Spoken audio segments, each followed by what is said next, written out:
Hey guys, this is Ray with Phone Arena. We're at MWC 2014, and what I'm checking out right now is the Galaxy S5, Samsung's latest Android flagship smartphone. And boy, is it a great smartphone here. Now let's start taking a look at the design of this thing. First of all, as you can see, it's unmistakably Samsung.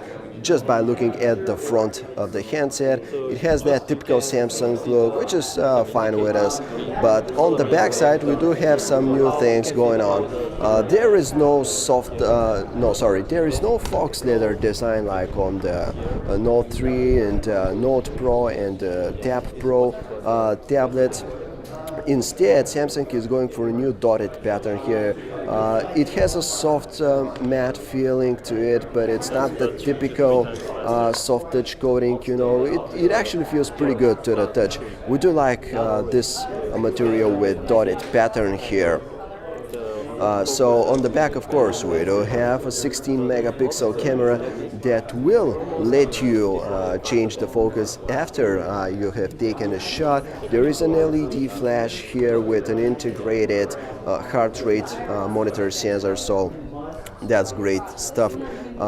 In the home button, we have a fingerprint scanner, but it is of the swipe type. So in order to unlock your handset, you just have to swipe through the fingerprint sensor and you're unlocking it this way. So it won't work just by touching as on the iPhone 5s.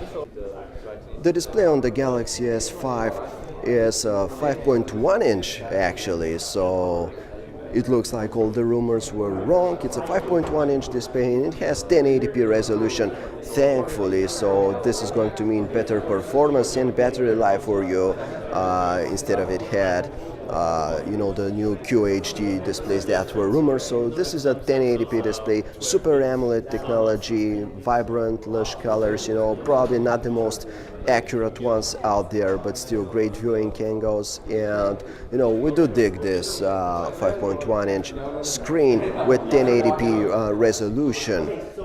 In terms of the user interface, you can see that Samsung is tuning things down here a little bit, making things a bit flatter. We finally have tap effects. When you tap on an icon, there's something that visually happens actually to let you know that you have actually chosen your application. You can see there are some new transitions here on the home screen, similar to the main menu of stock Android. The handset should come with Android 4.4 KitKat running out of the box, so that's good. And the latest version of TouchWiz, well, we do like it more than the previous version of TouchWiz. We have the new flat icons here, though some UI menus are still, the good old ones. You have this old school typical Samsung look here, so probably it's going to take another year or so before Samsung revamps its whole user interface.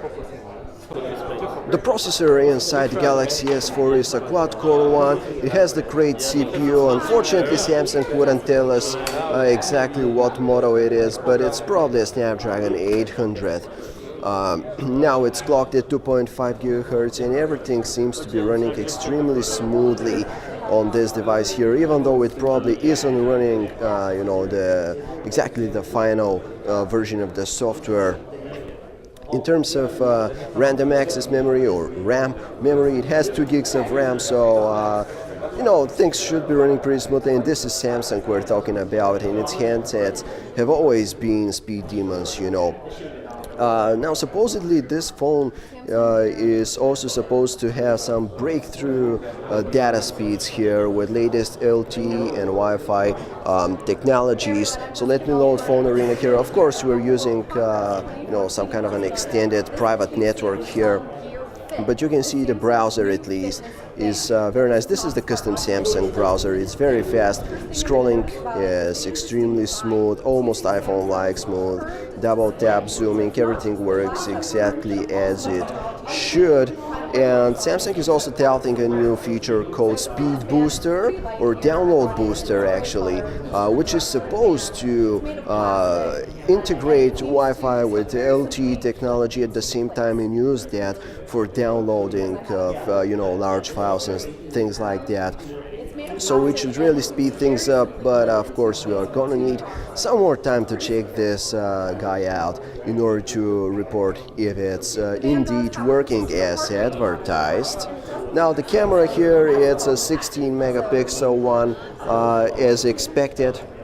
So 16 megapixel camera with an LED flash on the back side.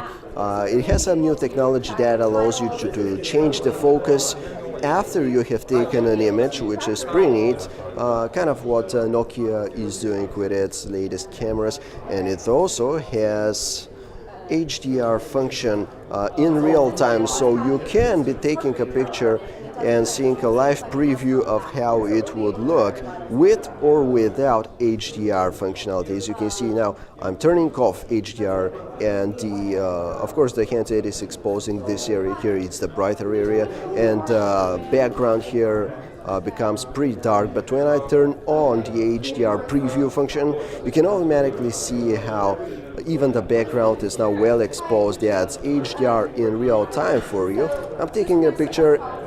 Boy, it's very, very fast.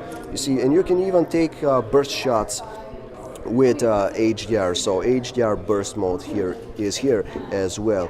We have thankfully a bit of a simplified user interface here with the camera. Let me bring this back up for you. So the camera modes, a bunch of camera modes here, nothing really spectacular, but you do have the option to add more by installing third-party apps and add-ons. So the battery inside the Galaxy S5 is a 2800 one, and hopefully it will be able to deliver some good battery life. Let me see if I can open this guy for you, and just to let you check out the battery. The Galaxy S5, this is how it looks like. Of course, that's Samsung, so it's replaceable. There is the SIM card slot over here, and somewhere around here should also be a micro SD card slot. So in addition, Samsung also promises a bit better memory consumption management, so the handset should last longer with its 2800 battery. And in addition, there is the ultra power saving mode, which is supposed to at least double your battery life, so you can use that for special purposes. And of course, here is the new settings menu. It's extremely fast and uses all new icons that we've already seen somewhere. Now sadly, Samsung is reluctant to give out any pricing or release date information, but hopefully this is going to happen soon, so stay tuned to Phone Arena to check that one out.